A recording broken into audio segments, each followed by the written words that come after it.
Hello and welcome to the weekly recap. This is episode number 119. I hope I didn't check, but we are back in what normal circumstances. Hey, Maddie, how are you?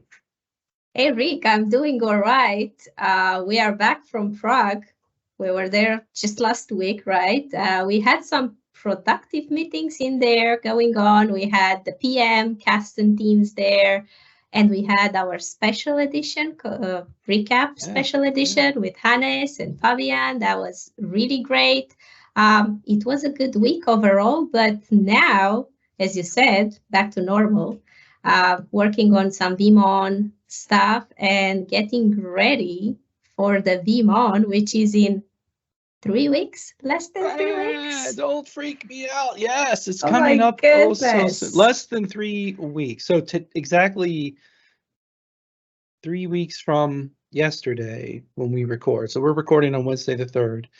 But when you watch this, everyone, on Friday, basically 2.5 weeks, it's VeeamON time, and we are not ready. I'm just going to say that. So that's all I'm working on between now and then, except keeping up the community. So, we are not ready, but we are looking forward to it, right? Yeah.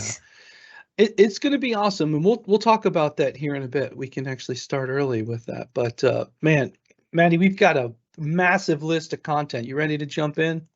Yes, let's do it, because last time we kind of neglected the blogs because we had like discussions. We commented on that. So let's go for the great content. Yeah, so first up is Sir Michael Paul with, I can't even see what is his most recent badge there. That one, that's nice. Talking about immutable backup copies with Veeam Backup from Microsoft 365. Great that he's jumping on this new feature, Maddie. And what caught your eye on this? Yeah, so he's basically, as you said, talking about the immutability and backup copies in version 7 of the VB365. And in V7, the backup copies can go between any supported object storage platform or solution. So he's talking about that. Now, basically, you can use an object storage solution on premises, such as Cloudian, as he mentions in his article, objects first, or like any software-defined options like Miniop, even like S3 compatible provider. And Michael says in that paragraph that can be used both primary backup or backup copy target. And then when it comes to immutability, the V7 is just bringing your immutability support exclusively to backup copies. And then Michael talks as well about some immutability and backup copy design considerations. I'm not going to really go into that, but I can mention it: API calls, bandwidth, billing, efficient traffic flow. So just look into all that when you consider the version 7. Yeah, so this is an outstanding post, Michael. And just for everyone's information real quick, I want to show you something that he's mentioning, those Veeam Ready or those Veeam S3 compatible storages. So hopefully everyone's familiar with the Veeam Ready program. You can go and for Veeam Backup from Microsoft 365, you can select which of the immutability options are in place. And these 5 have been qualified for Veeam Backup from Microsoft 365. You could look for Veeam BNR and see that there's more. Now, this database gets updated often. In fact, now we're at 31. I'll have to see what is the newest one that came in here. Azure came in. It got the official qualification. So yeah, great sharing, Michael, but I just wanted to draw everyone's attention to the Veeam Ready page. Speaking of cloud, Michael's got his post back here for the Cloud Native Weekly. Yeah, that's the 7th article from his All Things Cloudy series. And he starts with a question. He's asking you if you had the chance to spin up a Minikube cluster and trying out the lab from his KubeCon session. And he's sharing as well the link. So if you haven't checked it out, you still have the opportunity to do so. I can't remember exactly how long was that available for, to be honest, but maybe we can just check it out. he shared it in here, and I think he also talks about that.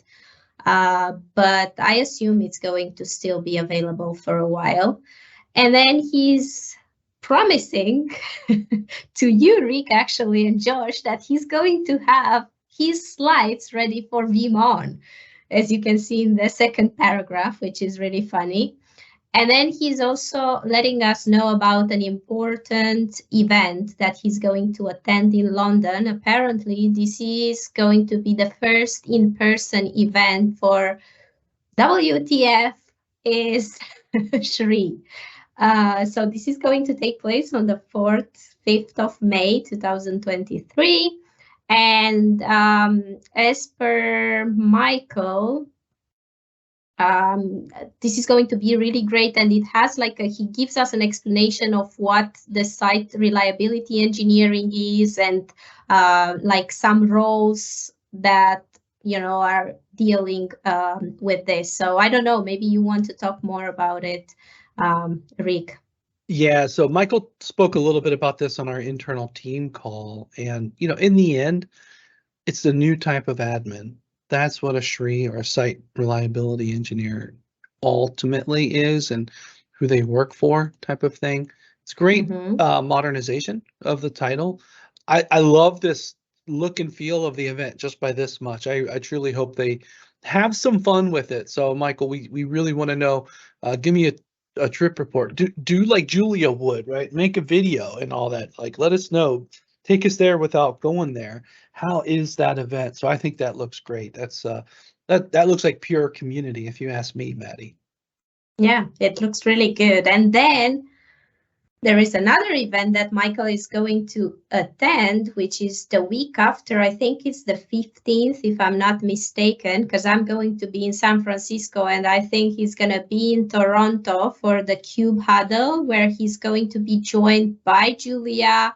Jeff is going to be there, and I really hope they will do like a fun video or some great content for the community. So I'm looking really forward for it. And look at those slides. Pretty cool. Whoa, where'd you get that livery? I think that's pretty cool. Yeah, fantastic features. That looks more like a, not Veeam, I don't know. It's like almost like Veeam of the Rings or something. Yeah, exactly. Yeah, that's where it takes you. Yeah, that's pretty cool. Nice. That's it's funny. Oh, there's even like a little snake situation going on right there, or a root. I don't know.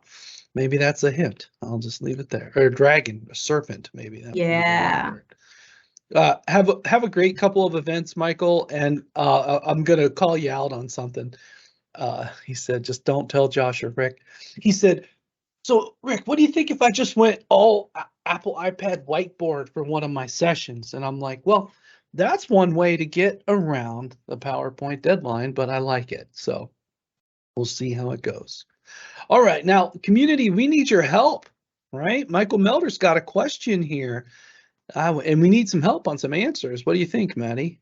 But just realize that we have like 3 Michaels in a row. Michael Paul, Michael K, Michael Melter. It's the 3M show. What do we need a 3M badge. Maybe not. Sophia might think I'm going a little too far with the badgery there. Yeah, it could be. But yeah, this is funny. I didn't realize it. So yeah, this is basically a discussion that Michael Melter started. And as I could see that he was kind of struggling a bit to find out an answer, and we're going to need the community help in here. So just wanted to give a bit more visibility to this discussion. And guys, if you know the answer to this question, which is there a way to predefine rights to the Azure AD app to circumvent recurring device flow begins? And then you have the context as well. He's providing good context, but like he kind of needs help. So if anyone has an answer for him, please go and help him out. What do you think about this topic, Rick? Yeah, we're looking for those creative solutions, right? Looks like he's gone into the documentation and found out how the product is intended to behave, right? So that's important. So it's not like a support case would help in this type of scenario, like, which is what we were talking about last week. We know we got Fabian and Hannes's view on those types of things. But it looks like Michael's identified how the product is intended to behave, but he has a need to circumvent these recurring device flow logins. So is anybody doing something, or does Michael need to get the scripts going? Who knows? So that's the nature of the ask here. Michael Paul tried to help out. I'm not sure this is like a final answer. So yeah, just help us provide an answer for Michael Melter, guys. Yeah, so let's see what we can come up with. Anybody has some creative help. And then also, if you don't, Michael, if you end up finding it on your own, please share. Or if not, then maybe let's talk separately and we'll maybe make a feature request. Yeah. Okay, so that you see many, many more tabs coming, I know. But that is the end of Madi's picks here for content. But now we're going to go to special department, and part of this you can blame on me. So first up in special department news, we've got an update of the guidelines for the cybersecurity space from Marco, it looks like. Yeah, these were most needed in here, to be honest. And I want to really special thanks for these guidelines to Marco Fabri. Because, you know, like, there are some good rules for the whole community, especially if we look at the first rule that he put in place. If you share a link, explain it, even just bringing your own experience, it's not an RSS feed. So this doesn't apply only to cybersecurity space. This applies to like the whole community hub. It is important, you know, for all of us to kind of deliver quality content and explain, as Marco said, share our own experience, not just throw a link in there or just copy paste from other blogs, sources. And I've seen it a few times. So this is actually a good practice for all of us. And I know some of you have their own blogs, you know, like some of the people in here, they have their own blogs. And, you know, like just please be respectful, do a bit of editing when you add it to the community hub. Of course, we are happy if like you want to also promote your blog. This is a good space for that. You can add a link to your blog, no problem. Of course, you want to gain visibility, but let's also respect other people that are, you know, like they are putting a lot of effort to deliver really good content and they are working on that. And, you know, there are many people that are joining us just because they know that, you know, like our community members are writing quality content. And if they're gonna see that, you know, like it's just like a link or it's just like a copy paste, they might just be, you know, like leaving the community, and we don't want that. So I really thank everyone for supporting these guidelines. And again, thank you, Marco, for creating the guidelines in the cybersecurity space. Yeah, agree. That little 5-step rule is awesome. And I really want to highlight that, you know, number 5 is actually important too, right? It's, you know, this is community. We want to have fun, but we also, I think, I'll be honest with you, Madi, and for the listeners, Marco in particular, I get some of my best information here when people share it, you know, so that's the benefit we really want. So thank you. And we made it, I think actually you made it, Madi, a sticky, so it will sit high here in this group. So thank you for that one, Marco. All right, speaking of the spaces, right, this is the Veeam cybersecurity space, and looks like he's orbiting quite safely there. Alfred is. One of the new groups that's getting ready to launch is Cloud City, and Hin and Michael are, it's less than a week away. We're going to have that event where we kick it off. So got a good number of people already signed up, still time to join. And of course, it'll go on the replay. I'm looking forward to this one, Madi. Yes, absolutely. I mean, we mentioned it and we talked about the group last time, last week. But yeah, we just wanted to remind people that this is going to happen next week. And if they want if they are curious about what is going to be delivered in this group, or they have special requests, they have like any questions for Michael and Hin, they should attend this event, which is going to be, I believe, a bit more casual in the sense that is going to be a lot of discussions. And yeah, I just I can't advise them enough to join us for this call And you on know, it's funny. next Tuesday. Yeah. Yeah, it's going to be a good one. And I love some of the liveries we come up with, right? So you got the Alfred on the tower here, but then you got what's really interesting is, you know, if you look a little closer, you got these two folks here. They're very, very interested in it. And then we got this individual doing the spotlight. And then what we got a backup person over here doing the same thing. I just love the visual. And then over here, what in the heck? I think the kid is loving it, and the mom is a little scared. I don't know what's going on here, but any city that has a skyline made of server towers and compute, I'm in. So I just love when you look a little closer in some of these visuals. But all you funniness know, aside, something that we haven't noticed and Maurice noticed it, of course, it's yeah. Alfred's teeth in here. Have you noticed that? Well, they are a little bit vampire-y. Yeah, I'll give it that. Yeah. That's probably the first, you know, little much on the tooth that we're showing, but you just got to keep looking, you know. I mean, you've got let's see. I don't know what these I got to think about what the little holes are on the bricks there. And then it must be a bad day when the clouds are going two different directions here in this city. But you know, the more you look, the more you find in some of these. You also got to look. One time I found them when they drew the people, one person had like 4 arms or something like that. So oh wow. yeah, then we get some. Those are that's an error.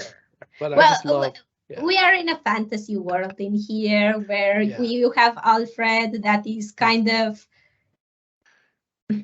ensuring the security of the, you know, like the servers, the data center, the clouds. So that's what you have to much imagine, more PG right? Alfred here, right? That's nice. That's a good Alfred. Yeah, this is a good one. Yeah. Anyway, he even has like a tie, you know, he's like in school. Yeah, the learning Alfred. Let's see if there's any, what other Alfred? Oh, can't tell you about the purple one. That's a secret one. Shh. All right. Next thing coming up. No more secrets. No more secrets. The Swiss team. We got a user group, we got a Veeam legend, and we got you know, a partner expert. We got all kinds of staff here on you know, nice you know, almost 2-hour immutability session, and we're mostly sure this is going to be delivered in English from the Swiss team. This is going to be outstanding because it's a couple of different disciplines: object storage, hardened repo, some field expertise. This is great. Yeah, and this is the first virtual event at VUG Switzerland, and special thanks to Dario, who is the VUG Switzerland leader. He's not a legend, by the way, not yet. But yeah, then he has some great guests as well, like Steve Herzig, and then he has Bjorn, and who else is in there? Norbert.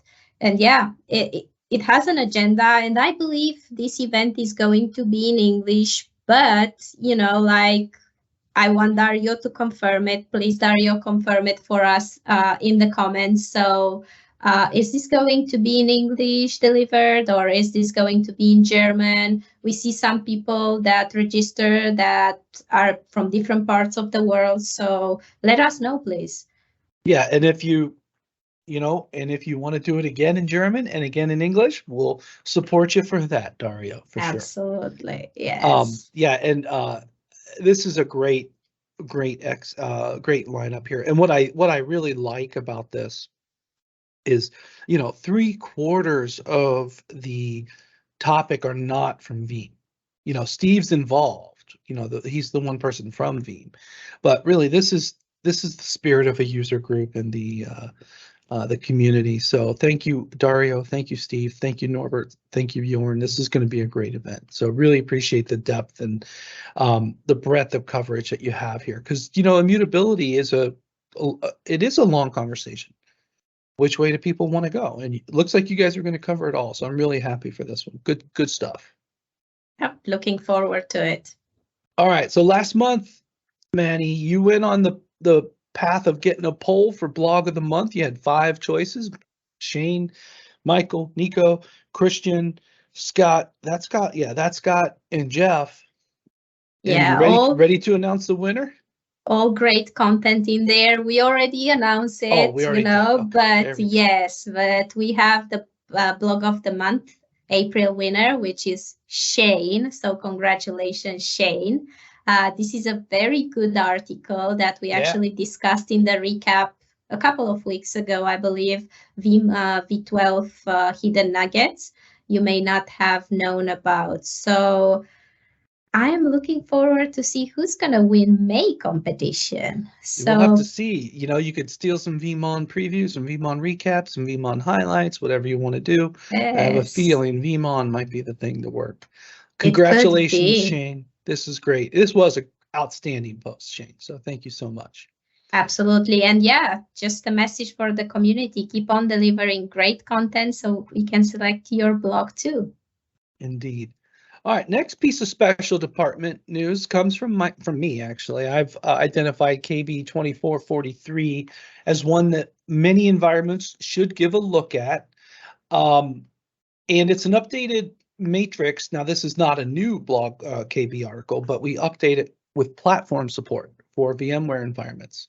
So the big one here is vSphere 8.0 update 1. You might remember I featured it earlier with I forget the language. We didn't recommend it. We experimental support. I forget what the actual language was on GA, but now with the patch, we are good to go with 8.01, and the base V12 is good for base vSphere 8, right? And then kind of wherever you might sit in the vSphere world, you know, you can find your support levels. Now, the one thing is it went really far back to vSphere 6, and it even actually at the front said Veeam Backup and Replication 5. That's like so far out of support that I think we need to trim that out. But here it is, right? So previous supported versions all the way back, you know, it keeps going back, but platform support's real. We take that real seriously, but I just wanted to give everyone an update with 2443. All right. Now, Maddie, we started the conversation at the beginning of the week. There's this little thing coming up in like 2.5 weeks. You're going to be there. This little thing. Yes. Yeah. I can tell you we're actually trending really good for in-person attendance, which is actually tricky because there's like 3 or 4 other IT events in the major IT events in the US that week. So we're doing really good. We're actually probably going to exceed our plan of in-person attendees, which is great. But I think we'll see.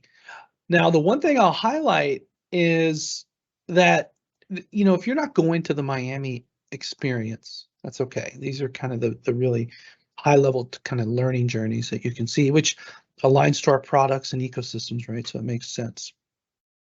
But we will have the virtual experience. You can register right now and just go right there. You can register for free for the virtual experience, or you can go, you know, still make the case to go to Miami, or we have a special thing ahead of the event. So Maddie had asked that I bring everyone's attention to the upcoming live AMA. And when we say live, I mean live.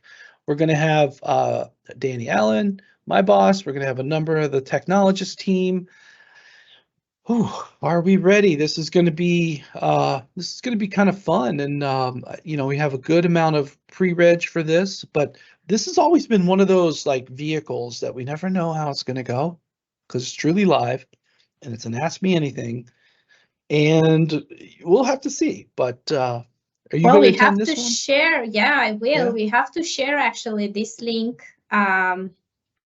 Maybe I'm going to just do a post about it, you know, just today, and just share it with the community so they can register for it, because it's really soon, like in a few days. Yeah. Yeah. So, yeah, probably it's for the best to just make it like featured. What do you think? Yeah, I think so. We could put a sticky on it. Yeah, for sure. Yeah. And yeah, we'll have to see how that goes. Oh wait, nope, don't stop the share. I almost forgot. We do not need to stop the share yet. Sorry about that. But Yeah, we will put something in the notes about VeeamON, but yeah, definitely still time to register. Join us for that live AMA. That'll be fun. My browser's weird because I'm like super profiled in with the event. But Sophia's got the AMA or the Who's New right. I see one little error in here, so you're looking and you're counting. Wow. Might be wrong, but we are at plus 156, which is 2 weeks. it's right? 2 weeks worth. Yeah, so that's great, but it is 2 weeks worth. And actually, I don't think it all fit in here because, like, for example, I see Jonathan M in here twice and AWS Track 996 twice. So trust me, when I used to do this, you would go blind with some of the copy and paste and stuff. So, but we had a really solid list of members. I actually like FMN backup. That's pretty cool.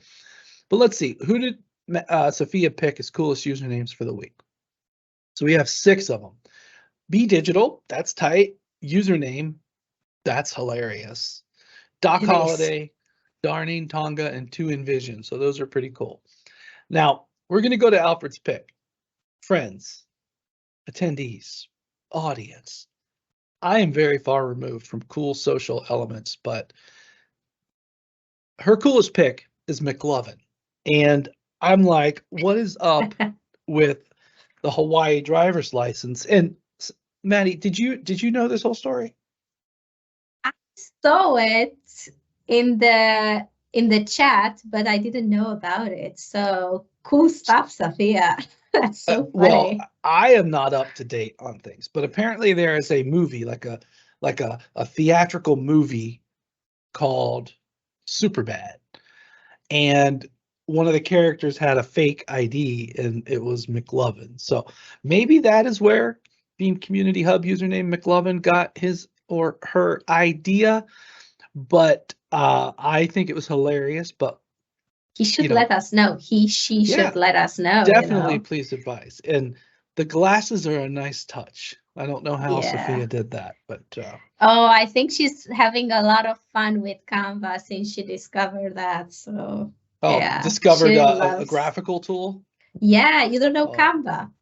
No, that's I just really hire people great. to do those things. Yeah, good one. Awesome. Well, hey, Maddie, solid book of content. Thank you so much for preparing it this week. Absolutely, Rick.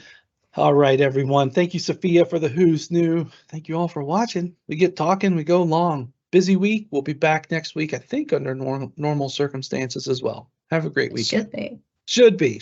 We'll see. We don't know, but we'll be back next weekend or next week for it. We'll see y'all.